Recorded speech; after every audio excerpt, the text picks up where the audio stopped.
오늘부터는 이제 우리 수요 기도의 시간에 제가 몇 주가 될지는 모르겠습니다만 사도신경을 가지고 여러분과 함께 생각하겠습니다. 지난주까지 이제 주기도문 제가 7차례에 걸쳐서 말씀을 드렸는데 이번에는 이제 사도신경입니다.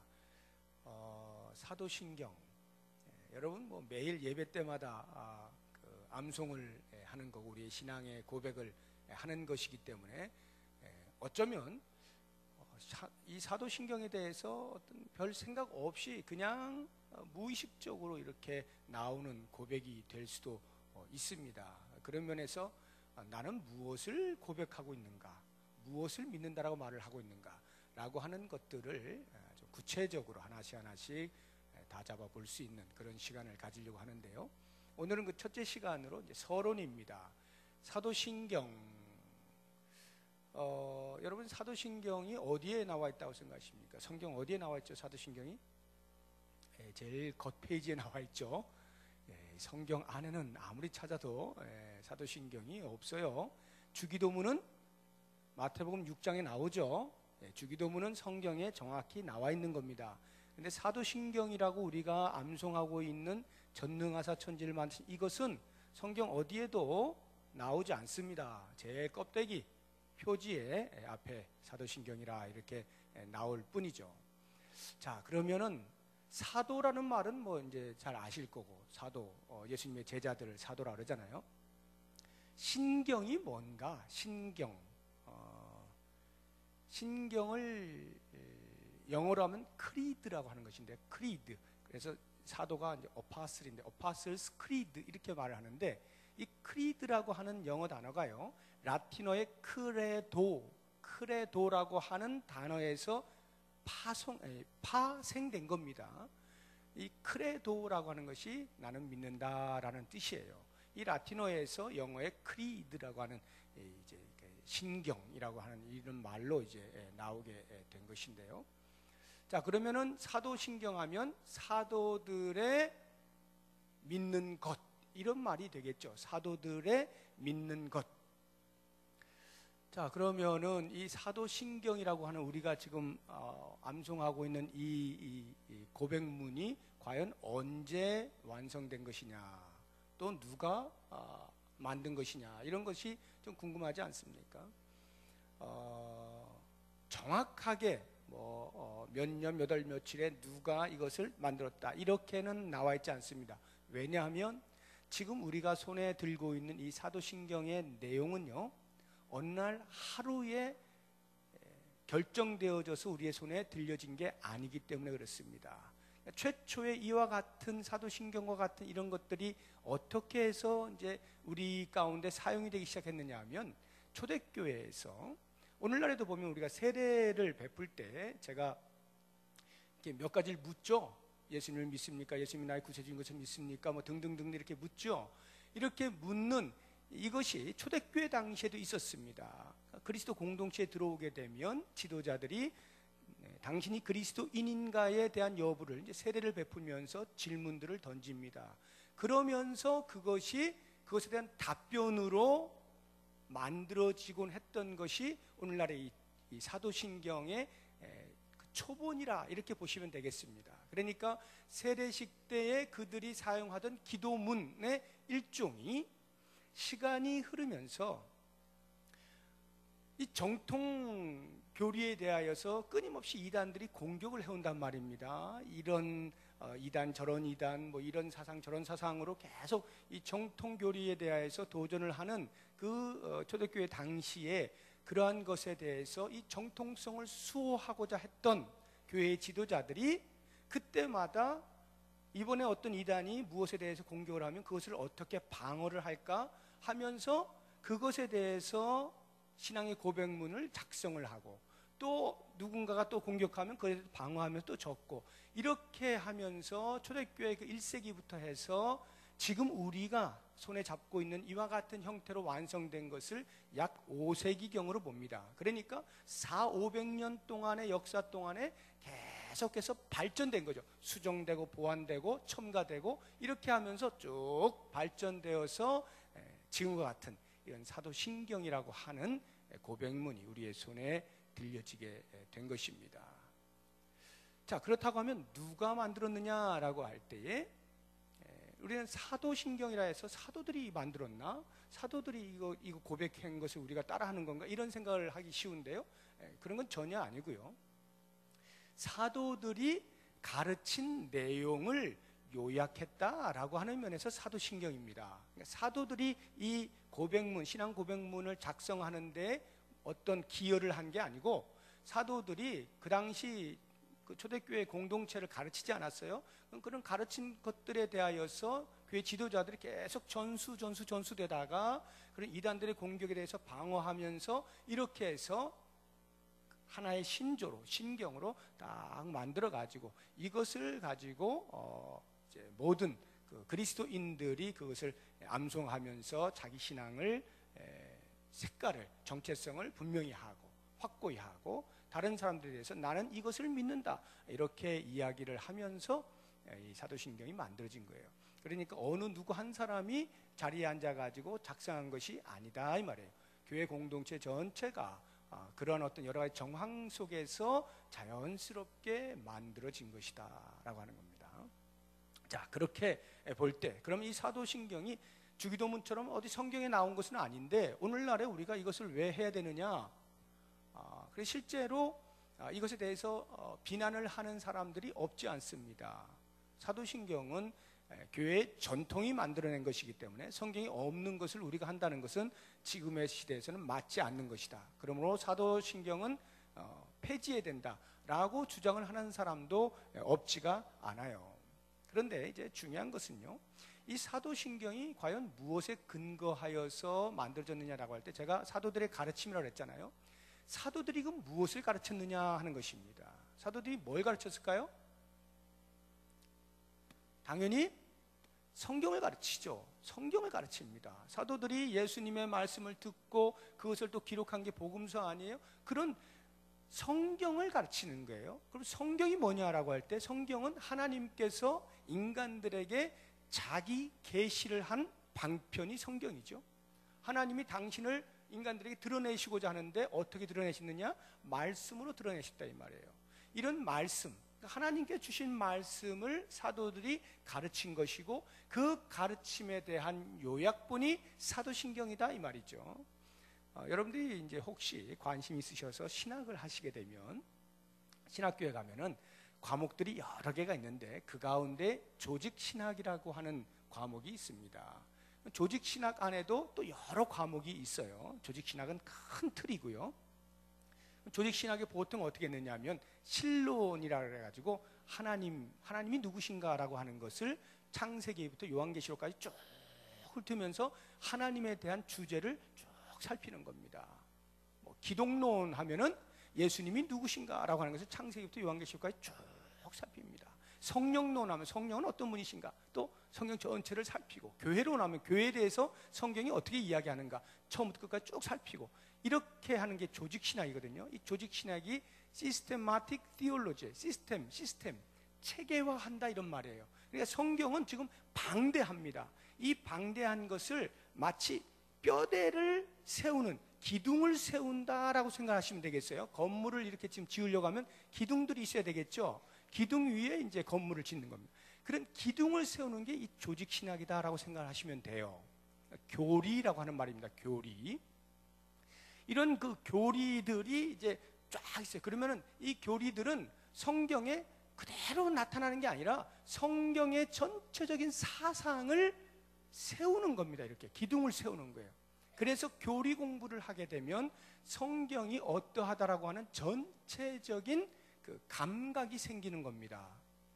이러한 교리 가운데서도 사도신경은 교리 중에서도 최대한으로 엑기스로 뽑은 거, 더 이상 줄일 수 없는 가장 최소화시켜 놓은 교리본, 이것이 바로 사도신경이라 이렇게 이해를 하시면 되겠어요.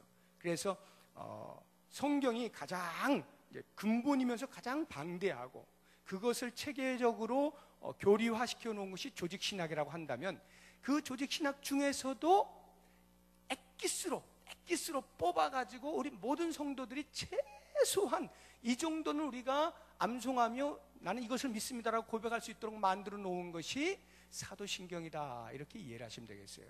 마치 지도를 보시게 되면, 우리나라도 요즘은 이제 지도가 잘 나와요. 제가 외국 나갈 때만 해도 우리나라 지도가 없었어요. 우리나라 사람들은 감각이 좋아가지고 그냥 다 운전하고 다니는데, 요즘은 이제 지도가 잘 나오더라고요. 지도를 보면 동네마다 이렇게 나오는 상세 지도가 있지 않습니까? 그런가 하면 도시별로 나오는 조금 개략적인 지도가 있고, 그런가 하면 우리나라 전체 지도 속에서 이렇게 교통망 큰 고속도로라도 이런 게 보이는 이런 지도가 있죠. 이 성경이라는 게 이런 거예요. 성경은 상세한 겁니다. 모든 게 다 들어가 있는 거예요. 모든 게 다 들어가 있어요. 그럼 조직신학이라고 하는 것은 그것을 굵직굵직하게 이렇게 묶어 놓아서 좀 도시적으로 이렇게 바라볼 수 있도록 만든 거고요. 이 사도신경이라는 것은 우리나라 전체 지도에서 아주 큰 도로망들만 이렇게 한눈에 딱 전체를 볼 수 있도록 만들어 놓은 것과 같은 것이다, 이렇게 이해를 하시면 사도신경이 이렇게 이런 과정을 통해서 만들어지고 이런 공동체의 필요에 의해서 이렇게 만들어졌구나, 그리고 사도신경이라는 건 바로 이걸 이야기하는 거구나 하는 것을 여러분들이 대충 이제 감을 잡으셨을 거예요.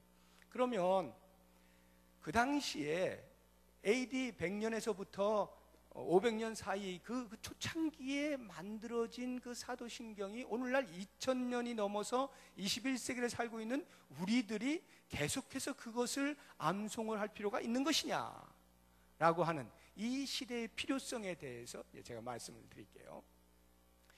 이 사도신경은 그동안 이 기독교 역사가 흘러오면서 한 번도 폐지돼 본 적이 없어요. 한 번도 안 한 적이 없습니다. 계속 내려온 거예요. 그건 우리 기독교뿐만이 아니고요, 지금 가톨릭도 하고 있습니다. 가톨릭도. 물론 내용은 약간 다릅니다. 내용은 약간 다르지만 가톨릭도 지금 똑같은 사도신경 하고 있고요, 정교회라고 있어요. 정교회도 역시 마찬가지로 우리 사도신경을 같이 하고 있습니다.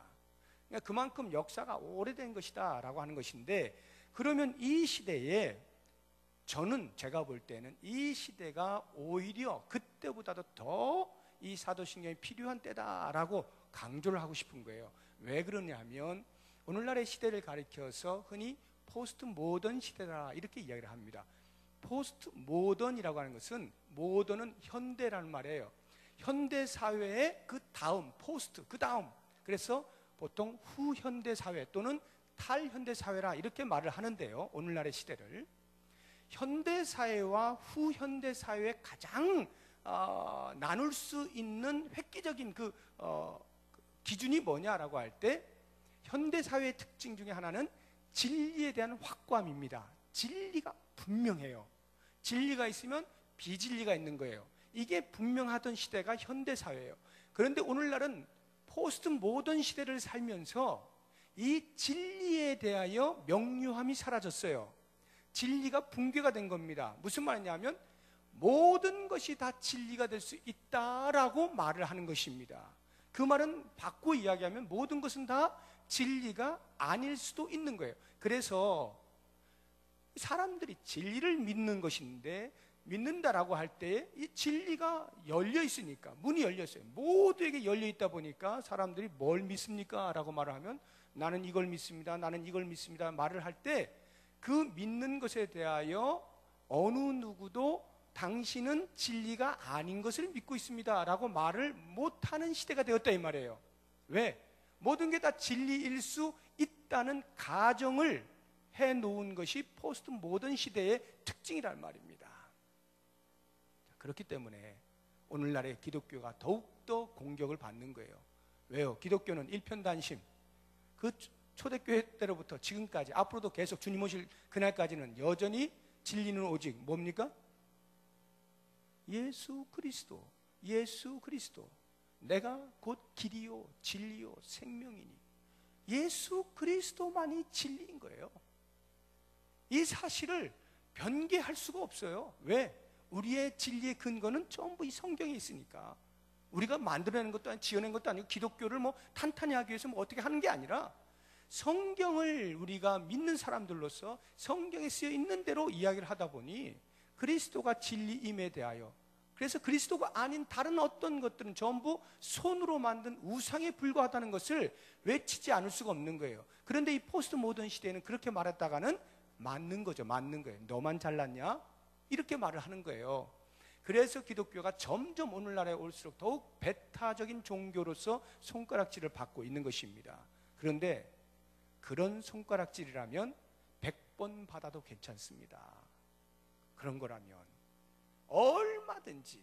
왜? 몰라서 그러니까. 모르는 걸 어떻게 하겠어요.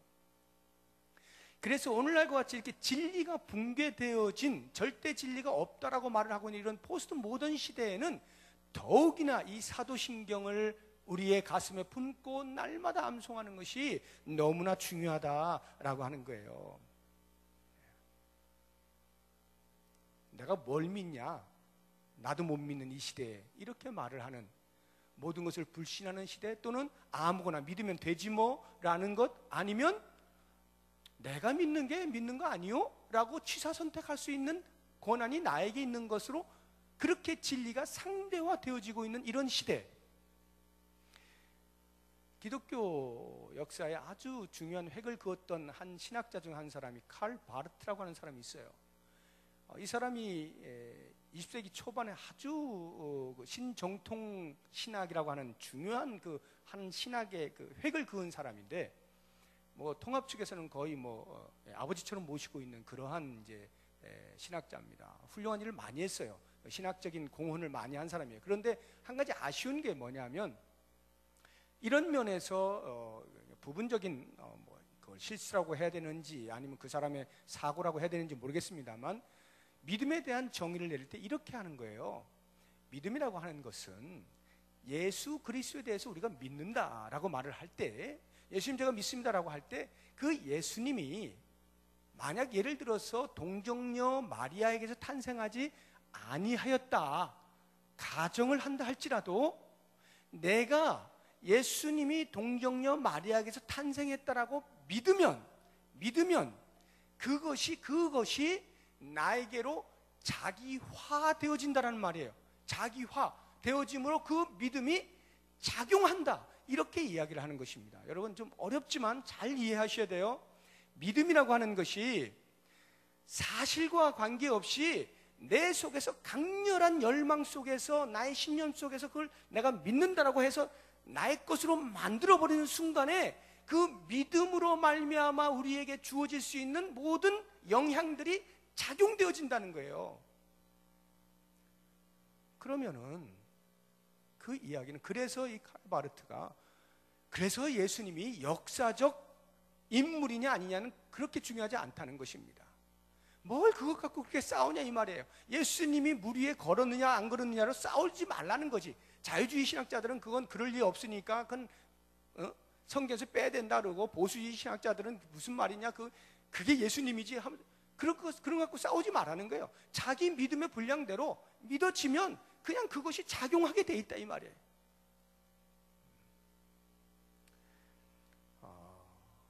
여러분들은 이 말을 들으면 뭐 그런 사람이 다 있어 이렇게 금방 이야기를 할지 모르지만, 그런 데에 사고가 젖어 있어서 계속 듣는 사람은 그게 맞다라는 생각을 하게 돼요. 만약 여러분들이 그거 참 괴이한 말이다 라는 생각이 지금 드시면 상당히 믿음의 뿌리를 잘 내리신 거예요. 근데 그럴싸하게 들린다 하면 점검해 봐야 돼요. 지금 내 상태를. 그것이 믿음이 아닙니다. 그건 진리가 상대화되고 있는 거예요. 상대화되어진 진리를 나에게로 가지고 옴으로써 절대화시키겠다는 뜻이거든요. 근데 우리가 믿는 진리는 그런 게 아니에요. 우리와 관계없이 절대적으로 존재하는 그 진리를 우리가 붙잡는 것이지, 우리의 태도 여하에 따라서 진리가 절대적이 됐다가 상대적이 됐다, 이러는 것을 우리는 진리라고 말하지 않습니다. 그런 거에 토대로 우리가 신앙생활을 하지 않아요. 우리는 절대 진리의 바탕에서 신앙생활을 하는 거예요. 그랬을 때 그 신앙이 가치가 있는 것이지, 어떻게 내가 한 거에 따라서 왔다 갔다 할 것 같으면, 천국도 우리가 뭐 그냥 믿어버리면 내 것이 돼버리고, 안 믿어지면 어떡할 거예요 그러면 그때는. 이런 불상사가 포스트 모던 시대에는 모든 영역에서 다 일어나고 있습니다. 그렇기 때문에 이러한 시대를 살아가고 있는 우리에게 있어서 사도신경이라고 하는 이 신앙 고백은 얼마나 중요한지 몰라요. 얼마나 중요하면 제가 예배 때마다 안 빠지고 하겠어요. 새벽 기도 때마다 안 빠지고 하잖아요. 매일같이. 지겹지도 않습니까? 매일같이.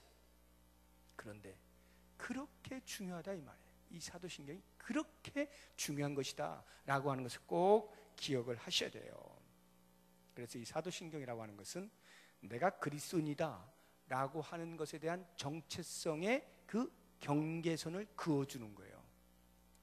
사도신경을 고백하는 것을 통하여 내가 그리스도인이구나, 나는 이런 것을 믿는 그리스도인이구나 하는 자기 정체성의 경계선을 긋는다 이 말이에요. 모호하게 진리와 비진리가 왔다 갔다 하면서 이렇게 살아가고 있는 이 시대에서 내가 어디에 소속되어 있는 사람인지, 그리스도인이 누구인지에 대한 분명한 색깔을 드러내게 해주는 그것이 사도신경이다. 그런 면에서 이 사도신경은 끊임없이 우리가 암송을 해야 되고요. 물론 제가 언젠가도 이런 말씀을 드렸습니다만 이 사도신경이라고 하는 것은 절대적인 것은 아닙니다. 말씀드린 것처럼 성경에 그대로 문자 그대로 적혀 있는 게 아니에요. 그러니까 절대적인 것은 아니에요.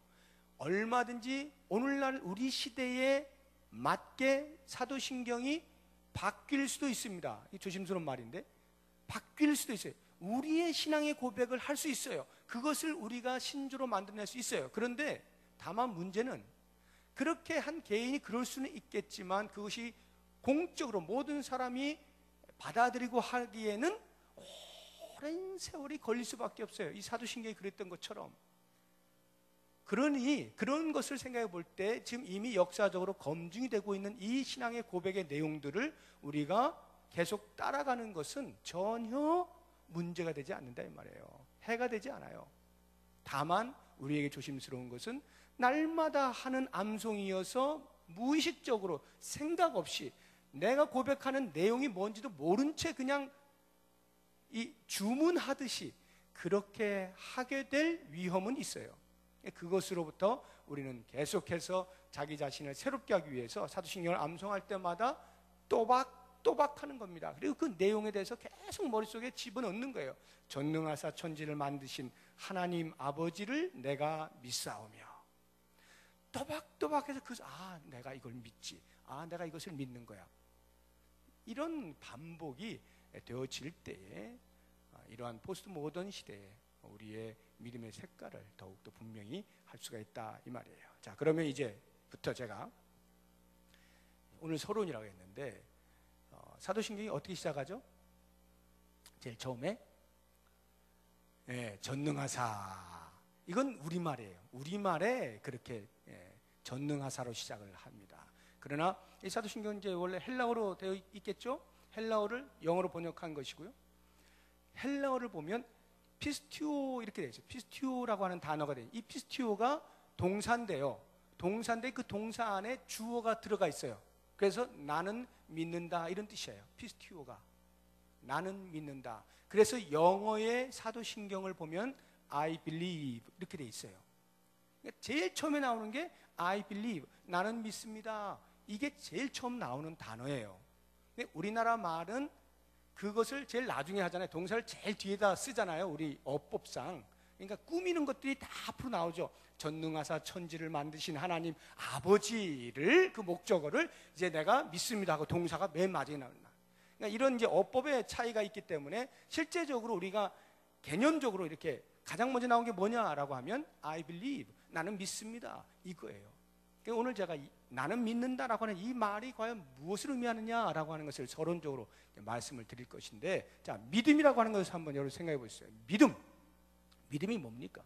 믿음에 대해서 정의를 내리라고 하면 뭐 여러 가지 많이 있어요. 가장 많이 내리는 것 중에 하나가 히브리서 11장 1절이죠. 믿음은 바라는 것들 실상에 보지 못하는 것 증거에, 뭐 이런 아주 좋은 말씀들이 많이 있어요. 믿음은 뭐고 정의들이 많이 있어요. 오늘 제가 말씀을 드리려고 하는 이 믿음은 먼저 믿음이 아닌 것에 대해서, 유사 믿음에 대해서 한번 이야기를 제가 해보죠.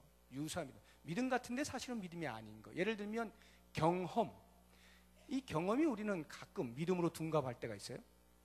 여러분 지금 이렇게 예배당 안에 앉아 있습니다. 나는 이 예배당의 천장이 무너지지 않을 걸로 믿어 라고 말을 할 때 천장이 무너지지 않을 줄로 믿는다라고 하는 이 믿음은 경험에 의해서 나오는 말이에요. 경험상 한 번도 무너진 적이 없거든요. 내 경험에 갑자기 건물에 천장이 무너지는 경우는 없어. 그래서 그 경험을 내가 믿는다라고 말하면서 믿음을 경험이랑 착각을 하는 경우가 있어요. 이런 이제 경험이 그 믿음이 이제 깨진 것이 삼풍백화점이죠. 건물이 그냥 폭삭 주저앉는 경우가 있는 거예요. 이런 경험을 믿음으로 혼동하는 그런 경우가 있고요. 또 다른 하나는 확률입니다. 확률 또는 통계 또는 뭐 예감. 예를 들어서 나는 내일 비가 안 올 줄로 믿어 라고 말을 하면 내일 비가 안 올 줄로 믿는 것은 기상캐스터가 내일은 비가 한 5% 정도입니다 라고 하는 말에 의하여서 확률적으로 5%밖에 안 되니까 안 올 확률이 95%구나. 그래서 그 확률에 의하여 나는 비가 안 올 줄로 믿어 라고 이렇게 말을 하는 겁니다. 확률 또는 통계 또는 예감 이런 것들이 믿음으로 둔갑을 하는 경우가 있어요. 이건 믿음이 아니에요. 확률이지. 우리가 가장 헷갈려하는 믿음이 이제 제가 지금 말씀드린 이것인데 가장 믿음과 이렇게 혼동하는 게 자기 신념입니다. 자기 신념. 예를 들어서 나는 이번에 내 아들이 반드시 서울대학교 들어갈 줄로 믿는다 라고 이렇게 말을 하면 그 아들이 공부를 굉장히 열심히 하는 거예요. 고3인데 무지하게 열심히 하는 거예요. 와, 저거 진짜 서울대 가겠구나. 옆에서 부모가 보니까 얼마나 뿌듯해. 그래서 힘을 실어줘야 되겠어요. 난 네가 이번에 서울대학교 갈 줄로 믿는다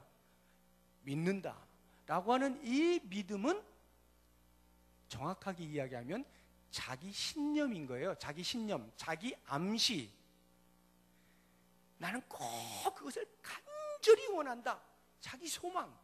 이것이 믿음으로 둔갑을 해서 믿음인 것처럼 일을 하는 경우가 있습니다. 네, 이러한 것들은 전부 기독교가 이야기하고 있는 그 믿음과는 거리가 먼 거예요. 그럼 믿음이라고 하는 게 뭐냐? 성경에서 이야기하고 있는 사도신경에서 나는 믿습니다라고 할 때 이 믿는다라고 하는 이 믿음이 뭐냐라고 할 때 이 믿음이라고 하는 것은 진리에 대한 개인적 헌신을 믿음이라 그래요. 진리에 대한 나 개인의 헌신. 그래서 오늘 우리가 로마서 10장 9절 10절 읽었잖아요. 마음으로 믿어 의에 이르고 입으로 신하여 구원에 이른다. 마음으로 믿어라고 하는 마음으로부터 믿는다는 게 뭐예요? 우리 인간 존재의 심층에서부터 믿는다. 다시 말하면 전 존재가 믿는다 이 말. 전 존재가 신뢰한다 이 말이거든요. 마음으로 믿어 의에 이르고. 그러니까 우리가 예수 그리스도를 믿는다라고 말을 하면 그리스도에 대하여 우리의 전 존재가 그리스도께 의탁한다. 나를 전체를 맡겨버린다. 나를 드린다. 이게 믿음이에요. 진리에 대한 개인적 헌신. 제가 예를 한번 들어볼게요. 병원에 갔는데 의사 선생님이 뭐 주치의가 늘 이제 하시는 분인데 무서운 말을 한 거예요. 지난번에 검사를 해봤더니 암이 발견됐습니다. 얼마나 깜짝 놀라겠어요. 암이 발견됐는데 이 지금 상당히 위험하지만 내가 이러한 방법으로 이렇게 하면 이 암이 치료될 수가 있습니다. 어떻게 한번 해보시겠습니까? 라고 말을 했을 때 그 말을 들은 환자가 나는 당신을 믿습니다. 나는 당신을 믿습니다. 라고 만약 말을 했다고 가정을 하면 그 믿는다는 말의 의미가 뭐겠느냐 이거예요. 믿는다는 말은 당신이 진단한 것이 사실인 것을 믿고 당신이 그 진단에 대하여 치료법을 바르게 제시한 것을 내가 믿고 그래서 그것을 그대로 따르기로 내가 작정합니다. 알아서 하십시오. 여기까지가 다 포함된 게 당신을 믿습니다라는 말이에요. 당신을 믿습니다 하는데 자 그래요. 그러면 이제 내일 약물로 치료를 할 테니까 오셔서 주사를 맞으세요 하는데 주사는 싫은데? 이렇게 하고 그것을 만약에 거부한다고 할 것 같으면 그 사람은 입으로는 믿는다라고 말을 했지만 실제 행동에서는 믿는 것이 아니죠. 자기를 의탁하지 않은 거예요. 치료 방법에 대해서 믿었다라고 한다면 치료하는 대로 맡겨야 되는 거거든요. 맡기지를 못하면 그것은 말로는 믿는다 했으나 실제로는 믿는 행위가 아니다라고 하는 것이죠. 1859년 6월 30일, 그때 태어나신 분은 안 계시니까 역사적 사실을 제가 이야기하는 거예요. 1859년 6월 30일에 나이아가라 폭포를 건넌 사람이 있습니다. 찰스 블론딘이라고 하는 사람인데요, 최초로 나이아가라 폭포를 건넜어요. 여러분, 나이아가라 폭포 가보셨습니까? 미국령과 캐나다령이 이렇게 연결되어 있습니다. 나이아가라 폭포는. 그 나이아가라 폭포가 어마어마하거든요. 어마어마한데 그 폭포 위 50m에다가 외주를 달아놨습니다. 외주를 달고 미국 쪽에서 캐나다 쪽으로 건너가는 게 330m예요. 그걸 건넌 역사적인 날이 1859년 6월 30일이거든요. 뭐 난리가 났죠. 모든 사람들이 이 사람이 과연 건널 수 있느냐를 보느라고 다 몰려들어서 진짜 건넌 거예요. 대단한 박수가 나서 난리가 났어요. 그때 이후로 이 사람이 종종 건넜습니다. 종종 건너고 심지어는 의자하고 그 버너 가지고 가가지고 중간에 그 외줄 중간에 걸터 앉아가지고 그 버너에서 이제 라면 끓여 먹고 이런 것까지 했어요. 그러니 뭐 사람들이 이야, 저 사람은 뭐 사람이 아니다, 신이다, 신, 이러면서 이제 대단한 박수를 하고 뭐 별 쇼를 다 부린 거예요. 그러다가 어느 날 또 이제 사람들이 운집해 있는데 이 바퀴가 하나 있는 수레에다가 내가 사람을 태우고 걷는다면 건널 수 있을 거라고 생각하십니까? 라고 관중들에게 물어보니까 관중들이 뭐 두말할 필요도 없는 거죠. 여러 것들을 해봤기 때문에 그것도 당신이 건너줘 하고 뭐 환호를 지르는데, 그때 이 블론딘이 가장 크게 박수치는, 가장 크게 환호하는 그 사람을 불러다가 당신 여기 한번 앉아보세요 그랬다. 제가 당신과 함께 건너겠습니다. 이 사람이 어떻게 했을까요? 주랭랑을 친 거예요. 주랭랑을. 왜 하필 나야? 왜 하필 나야? 이 많은 사람 가운데 가장 환호하던, 뭐예요 이게 환호한다는 게? 당신이 건널 줄로 믿는다는 거 아니에요? 당신이 건널 줄을 믿는다는 거예요. 그러니까 와 한 건데 정작 그래요, 자 나의 믿음에 동참해 보시오 라고 하고 가는데 그걸 못 간다 이 말이에요. 그러니까 그 사람은 그 믿음이 자기 것이 되지 못한 것이죠. 나 빼면 그냥 저 사람 건널 거야 분명 건널 거야, 여기까지는 되는데, 그래서 네가 믿느냐라고 해서 자기가 그 자리에 가게 될 때는 못 믿어요. 이것은 믿음이 아닌 것입니다. 믿음이 아닌 거예요. 믿음이란 자기의 전 존재를 의탁하는 거예요. 정말 그 찰스 블론디를 믿었다면 그 사람이 거기 있어야죠. 믿었다면. 믿는데 왜 못 있어요? 못 믿는 거죠. 못 믿는 겁니다. 우리가 예수님을 믿는다라고 하는 이 말은요, 그냥 예수님이 훌륭한 분이시야, 예수님은 정말 좋은 말씀들을 많이 하셨어, 내가 그걸 알고 그걸 내가 느낄 수가 있고 그걸 내가 생각할 수가 있지, 그래서 당신이 예수를 믿느냐라고 물을 때 나는 과연 예수를 믿습니다 라고 말을 할 수 있느냐 이 말이에요. 그럼 예수를 믿는다라고 말을 할 때 그 의미는 뭐냐? 훌륭한 분이에요, 내가 그걸 잘 알죠, 예수님 뭐 가르쳤는지 내가 잘 압니다, 이 말이 아니라 그리스도께 내 전 존재를 맡긴다, 의지한다, 드린다, 내 생명을 바친다 이 말이에요. 이게 믿는다라고 하는 말이라 이 말이죠. 과연 우리는 믿고 있는가? 믿고 있는가? 사도신경에서 우리가 지금 이것을 믿고 저것을 믿고 조금 믿습니다. 사도신경 전체 내용들이 거의 삼위일체적이거든요. 성부 하나님 믿고 성자 하나님 믿고 성령 하나님 믿고, 과연 우리가 믿는다고 고백을 할 때 그 믿음의 대상인 삼위 하나님에 대해서 정말로 내 전 존재를 의탁하고 있는가? 그분 앞에 내 모든 것을 드리고 있는가? 그분이 말씀하시면 너 여기서 죽어. 그러면 죽을 준비가 되어 있는가? 그게 믿음이다 이 말이에요. 우리가 믿는다라고 말을 할 땐 적어도 너희는 먼저 그 나라와 그 의를 구하라. 그리하면 이 모든 것을 너에게 더하시리라 말씀하셨으면 제가 믿습니다라고 할 때는 그 나라와 그 의를 구하는 겁니다. 하나님 말씀은 그렇게 하셨지만 그래도 일단 제가 먹고 사는 것은 제가 알아서 해봐야 되겠죠? 하고 협상을 벌이면 안 되는 거예요. 그건 믿음이 아니다 이 말이에요. 믿음이라고 하는 것이 이렇게 우리의 삶 자체를, 삶의 질을 완전히 바꾸어 놓는 것이 믿음인 겁니다. 우리가 사도신경을 하는 것은 바로 이 믿음에 대한 고백을 하는 거예요. 누가 고백을 해요? 전능하사 천지를 만드신 하나님 아버지를 누가 믿는다고요? 내가 믿사오며 I believe, I believe. 우리가 믿는 게 아니에요. 우리가 믿는 게 아닙니다. 여러분 대단히 조심하셔야 돼요. 신앙 공동체라고 하는 이 공동체는요, 믿음의 공동체는 신앙의 생활을 하는 이 부분에서는 절대 혼자서 할 수 없어요. 신앙생활이란 반드시 둘 이상이 모여 하는 겁니다. 공동체의 성격을 띠고 있어요. 그런데 믿음이라고 하는 것은 절대로 둘 이상으로 가지 않습니다.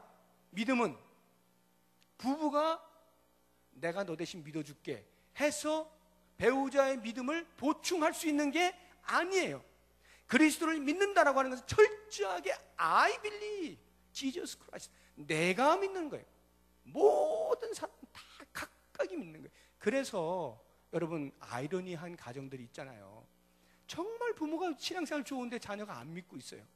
이걸 뭘로 설명을 할 수 없는 그런 아이러니가 있지 않습니까? 믿음이란 개인적인 거예요.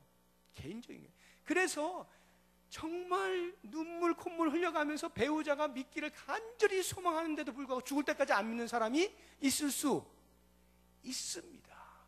있을 수 있어요. 대단히 슬픈 이야기지만 믿음이란 철저하게 개인적이에요. 철저하게 개인적이에요. 그래서 I believe, we believe가 아니에요. 그렇게 각각이 그리스도께 대하여 신앙을 고백하는 사람들이 모여서 신앙생활을 하는 곳이 교회예요. 신앙 공동체예요. 거기서부터 이제 공동체가 나오는 거예요. 그러니까 믿음의 개인성이 모여서 생활의 공동체성을 이루는 겁니다. 여러분, 우리 아내가 믿음 굉장히 좋아. 그게 자신의 믿음을 보호하지 않는다고요. 우리 아버지요? 장로님이에요.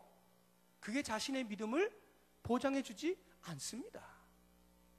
철저하게 믿음은 자기 것이라는 것, 내 고백에 있다는 것, 이걸 잊으시면 안 되고요. 자, 그래서 이제 오늘 제가 서론으로 이런 사도신경을 쭉 이렇게 이제 믿는다라고 하는 것에 대해서 말씀을 드렸는데, 이제 몇 가지 이제 앞으로 몇 주 동안의 사도신경을 보면서 계속해서 이제 던져야 할 질문, 그래서 그 질문에서부터 말씀을 드리면서 답을 이제 얻어내셔야 되는 것인데, 어떤 질문들이냐?